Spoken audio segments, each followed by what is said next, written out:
Hi everyone and warm welcome to our channel. I hope you are doing well. Thumbnail से आप देख चुके हो, थंबनेल नहीं, टाइटल से you have a fair idea of what we are going to discuss. आज का जो पेपर हुआ था सीए फाइनल पेपर नंबर 4, उसका एक ब्रीफ रिव्यू करेंगे। रिव्यू थोड़ा अलग तरीके का होने वाला है। I am not recording this on a screen और एनीथिंग, वो थोड़ा फॉर्मल हो जाता है। Very important point, if you are sitting for both groups that means you are going to attempt your SCMP next, आप प्लीज़ इस video को अभी आप रोक दो। जो भी मन होगा देखने का आप अपने पेपर खत्म होने के बाद देखना। I am again repeating, please do not watch this video. आपको हो सकता है लग रहा हो कि नहीं मेरा तो पेपर अच्छा गया है, but still it is possible कि हम डिस्कशन के टाइम या कंसेंस जो मेजॉरिटी का व्यू है that is something different and you may feel थोड़ा अजीब, राइट, कि सर मेरा क्या हो गया paper, whatever it is. तो we don't want to invest any time in that kind of analysis.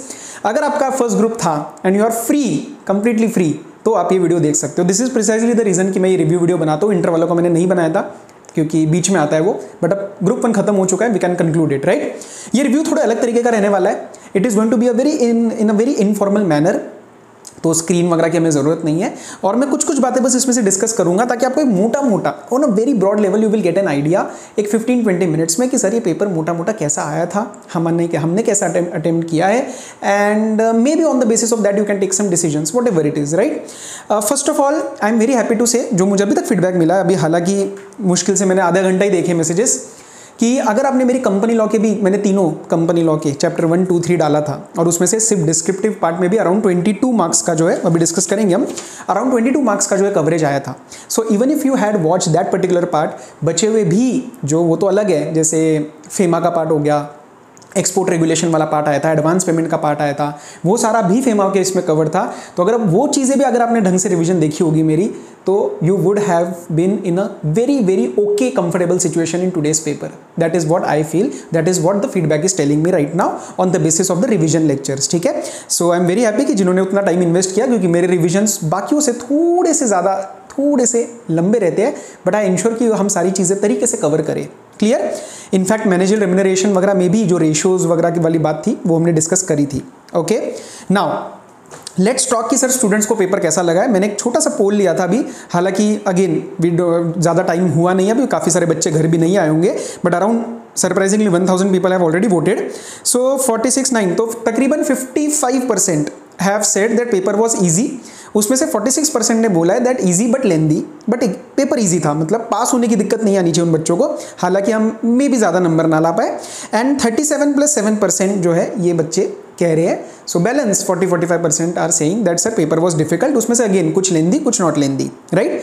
सो मोटा कह सकते हैं majority, again on the basis of this poll, ये टेलीग्राम पे आप चेक कर सकते हो, that more than 50% felt the paper was easy.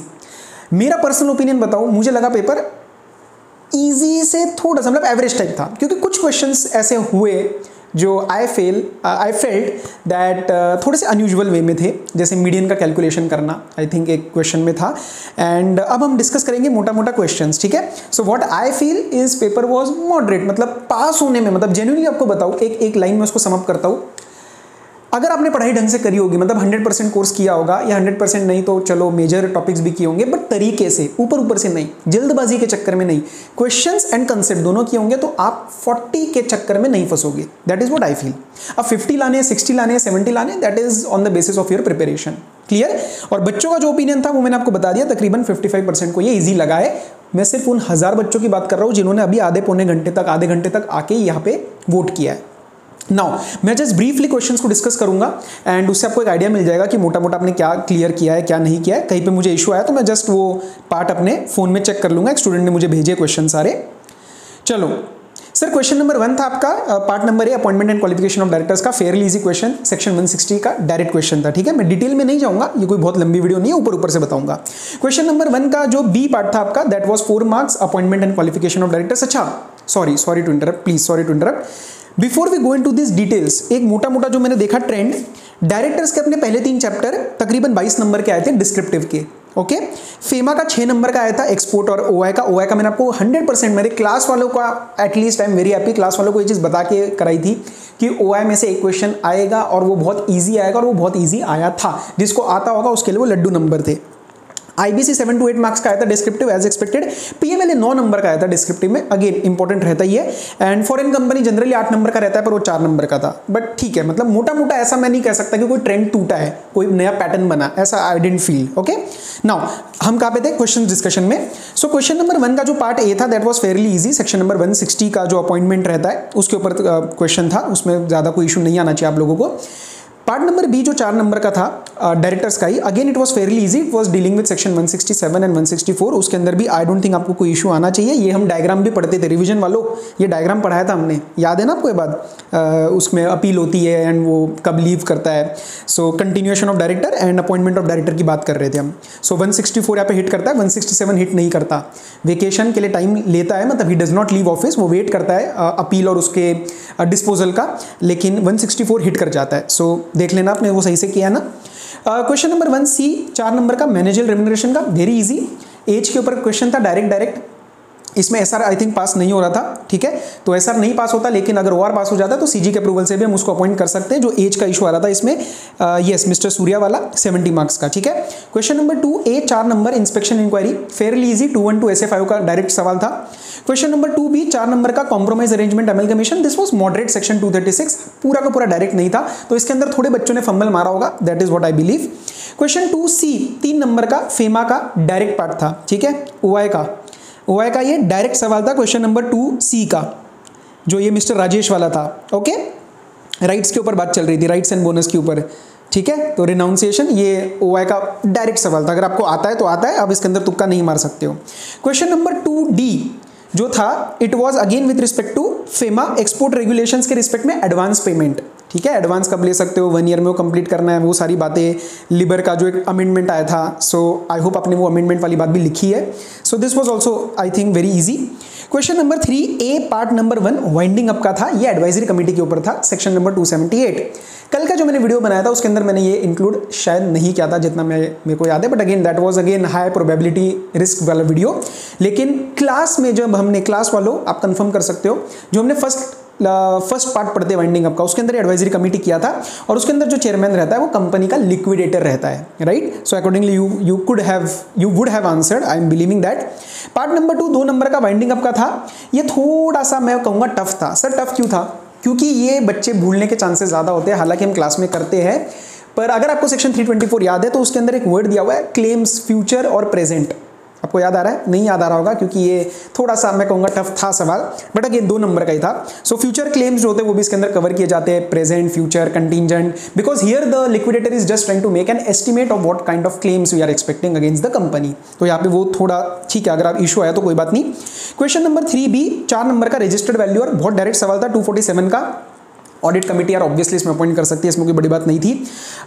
Yes, उसकी जो ड्यूटीज़ होती है वो 247(2) में दी गई थी कि उसको इम्पार्शियल मैनर में काम करना है, उसको है ना ट्रू एंड फेयर डिस्क्लोजर देना है, एंड अगर उसका इंटेंशन टू डिफ्रॉड रहता है तो जो पेनल प्रोविजंस आते हैं सबसेक्शन 3 में, उसमें सेकंड वाला पार्ट आपको लिखना था 1 लाख to 5 लाख की fine and up to 1 year का जेल। मतलब 2 टाइप ऑफ पेनल प्रोविजन है, एक without an intention to defraud और एक with an intention to defraud, तो वो थोड़ा अलग अलग था। आई होप आपने वो चीज़ लिखी है।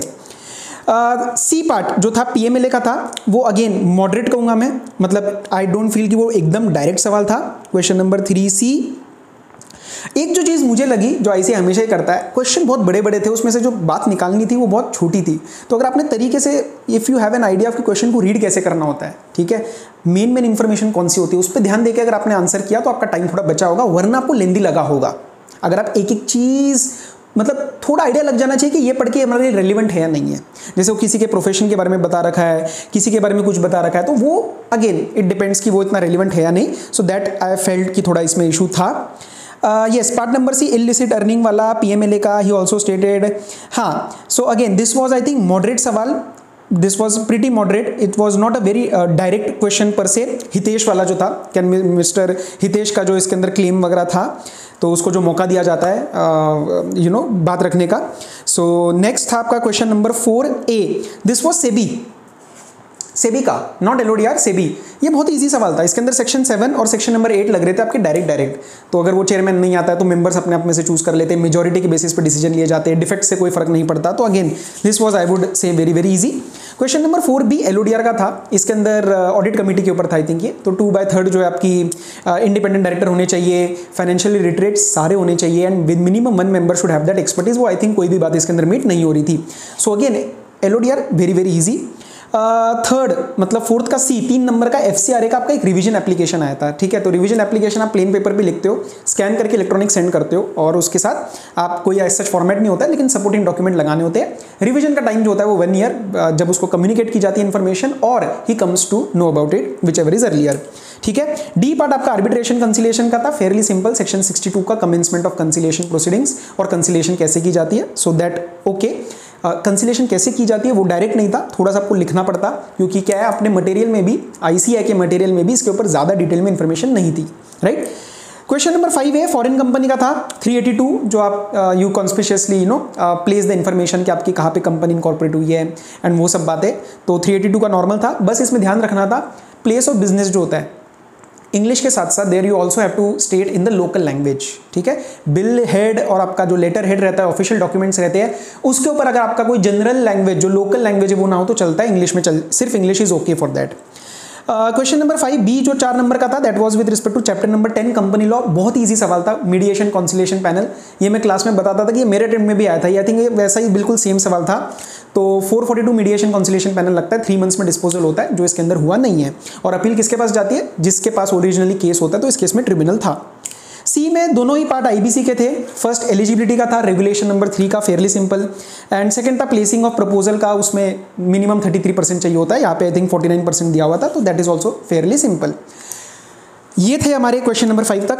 उसके बाद हम देखते हैं कौन सा था, क्वेश्चन नंबर 6 देख लेते हैं एक बार। Again my purpose is not to go in to detail of each and every fact and analysis, हर एक का मैं कंक्लूजन रीच नहीं करा रहा, ऊपर से देखा कि कौन से कंक्लूजन्स के लिए द क्वेश्चंस वर इजी और कौन से वाले में टॉपिक्स इजी थे, तो उतना ही मैं आपको एक ब्रीफ रिव्यू दे रहा हूँ। प्लीज डोंट टेक इट कि सर मुझे एक एक टॉपिक का येस नो हाँ ना एलिजिबल इन एलिजिबल मैं सारा डिटेल में डिस्कस नहीं कर रहा, उतना टाइम ही नहीं था मेरे पास अभी when I am making this video, ठीक है, वो हम अलग से कर लेंगे। क्वेश्चन नंबर 6 मैनेजर रेम्युनरेशन का था। अच्छा, अब इसके अंदर थोड़ा अनयूजुअल था, मैं मानता हूँ इसके अंदर बच्चों को थोड़ी दिक्कत आई होगी मीडियन निकालने के लिए, क्योंकि बेसिक मीडियन तो पता होता है, मिडिल वैल्यू निकालनी होती है एक प्रॉपर ऑर्डर में डाल के, तो असेंडिंग या डिसेंडिंग ऑर्डर में डाल के you have to put in the median. तो मीडियन मतलब देखा जाए तो you should be knowing, right. Median निकालना ईजी होता है, अगर मैं आपको 2, 4 और 6 दूँ तो आप 2 और 6 का मिडिल 4 निकाल लोगे, बट प्रोवाइडेड वो अरेंज्ड हो किसी इधर इन द असेंडिंग ऑर्डर और डिसेंडिंग ऑर्डर।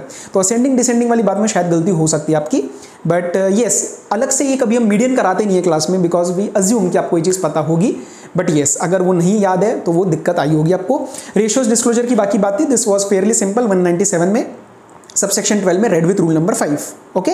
रूल नंबर 5 हमने पूरा डिटेल में रिवीजन में भी लिया था, सो वो आपको काम आया होगा।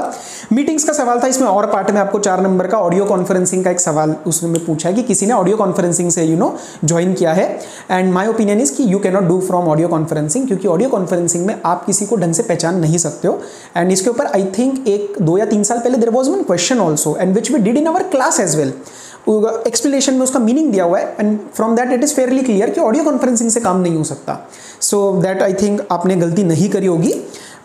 वेन्यू जो था that is okay, registered office in Chennai, scheduled venue, this was in rule 3, इसमें कोई बड़ी बात नहीं थी। पार्ट नंबर B जो था क्वेश्चन 6 का, that was NRC nomination remuneration committee. इसके अंदर अगेन कैलकुलेशंस करनी पड़ती डिटेल में कि कौन सा हम ले सकते कौन सा नहीं ले सकते, तो वो इट वाज फेयरली ओके। बस इसके अंदर ये बात थी कंपनीज एक्ट और LODR को मिक्स करना था, रेगुलेशन 19 को वहाँ पे LODR में भी आपको पकड़ के यहाँ पे मिक्स करना था, क्योंकि दोनों बातें बताई गई थी। हमारे नोट्स में और हमारे लेक्चर में हमने डिफरेंस कराया था, तो आई थिंक वहाँ से ये आंसर सॉल्व हो सकता था, but as a student let me be very honest, यहाँ पे थोड़ी इशू आया होगा आपको, ठीक है। C PMLA का था, section 12AA enhance due diligence, Fairlie direct आता होगा तो लिख पाओगे। एंड पार्ट नंबर D था आपका कैलकुलेशन का, तो 66% की आपको जो कैलकुलेशन करनी थी कि कौन सा रिजोल्यूशन प्लान इसके अंदर वैलिड रहेगा, एंड रिजोल्यूशन एप्लीकेंट क्या वोट कर सकता है, answer is only if is a financial creditor, this was okay simple. So ये मोटा मोटा एक आइडिया था, आपको एक गाइडेंस मिली होगी कि सर ओवरऑल पेपर कैसा था। तो overall paper again my opinion is same कि पढ़ा होगा तो पास होने में दिक्कत नहीं आई होगी। 2-3 अनयूजुअल सवाल थे, बट बैलेंस पेपर मुश्किल कि कहीं और से पूछ लिया है, कुछ बहुत टफ बना के दिया है, ऐसा नहीं था। अनयूजुअल सवाल थे, 3 क्या around 3 questions I felt were unusual, कि हाँ मैं भी करने बैठूंगा तो मुझे 2 मिनट लगेंगे सोचने के लिए, बट सोचने के लिए टाइम लगेगा इसका मतलब ये नहीं कि पेपर मुश्किल है। हो सकता है आपका पेपर छूट गया हो, लेकिन 80 मैं आपको गारंटी दे रहा हूँ 80 to 90 का भी अगर आपने अटेम्प्ट किया है और अच्छा अटेम्प्ट किया है 55-60 आप एक्सपेक्ट कर सकते हो। लास्ट टाइम पे मेरे एक स्टूडेंट का ऐसा ही हुआ था, she attempted around 65, she got around 52। तो उतना आप अपना रिव्यू रख लेना, उतने उसके बेसिस पे अपने इस पेपर को इवैल्यूएट करना। मोटा मोटा मैंने आइडिया दिया है on the basis of which you can Fairlie evaluate yourself, ठीक है। So this was all from my side. And एक बात आपसे कहनी थी, लॉ का जो है सफ़र यहीं पे ख़त्म हो चुका है, लेकिन इसका मतलब ये नहीं कि हमारा रिश्ता यहाँ पे ख़त्म होता है, because as you may be knowing CA inter का तो मैं लॉ ले ही रहा हूँ, और बाकी भी आपके लिए कुछ एक अनाउंसमेंट कह लो, कुछ अलग चीज़ें आने वाली है। सो डोंट फील कि अब सर के साथ हमारा नाता छूट चुका है, बल्कि इस एक्सपीरियंस के साथ on the basis of the CA final law experience, live batch का एक्सपीरियंस, ये सारे इसमें से जो लर्निंग्स आई, इसमें से जो आपके फीडबैक आए पॉजिटिव, या कहीं पे मैं स्टूडेंट से खुद पूछता हूँ कि आपको बताओ इसके अंदर क्या और चेंज चाहिए, वो चेंजेस के साथ हम नया कुछ लाने वाले हैं, ठीक है।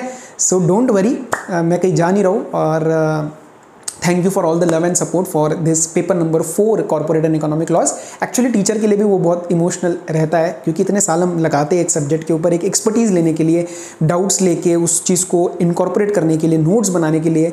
बट ठीक है, कोई बात नहीं, इस चीज़ की शुरुआत है, इस चीज़ का एक एंड हुआ है, तो it obviously means that it is a start of something new, and that new is going to be very big, ठीक है। I can feel that.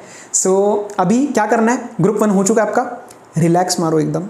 आपका पेपर कैसा भी हो, अभी रिव्यू के बेसिस पे भी कैसा भी लग रहा हो, चारों ही पेपर मैं फिर से वही बोलूँगा, यू कैन नॉट एक्यूरेटली जज कि पेपर कैसा हुआ है। बहुत बच्चों को लगेगा सर बहुत बेकार हुआ है, नंबर अच्छे आ सकते हैं, उल्टा भी हो सकता है, टच वुड ना हो, but yes it is very much possible. तो अभी एकदम चिंता मुक्त हो जाओ, नींद पूरी करो 1-2 दिन, and please please please final request, a lot of students will ask me कि सर कोई इंटर्नशिप करे क्या, कोई नया कोर्स करे क्या, टाइम वेस्ट नहीं करना है। अरे भाई टाइम वेस्ट करो, सीए हो गया ना, अरे होना ही है मतलब, बट फिर भी एक होता है ना कि सीए हो गया तो आपको कुछ भी टाइम नहीं मिलने वाला है। अब जॉब का एप्लीकेशन स्टार्ट हो जाएगा, इंटरव्यू स्टार्ट हो जाएंगे, एंड एक टिपिकल कॉर्पोरेट जॉब लाइफ में आप घुस जाओगे, या whatever you want to pursue. तो ये टाइम वापस नहीं आएगा जब रिजल्ट नहीं है एंड अपने पास 1.5-2 महीना है, ठीक है।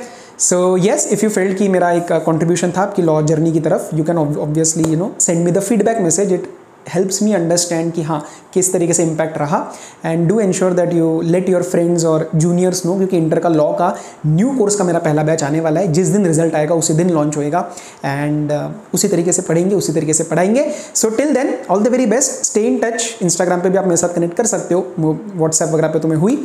So all the very best, study well. अब स्टडी वेल क्या, स्टडी वेल नहीं बोलना, ठीक है, मस्ती करो, टेक केयर, बाय बाय।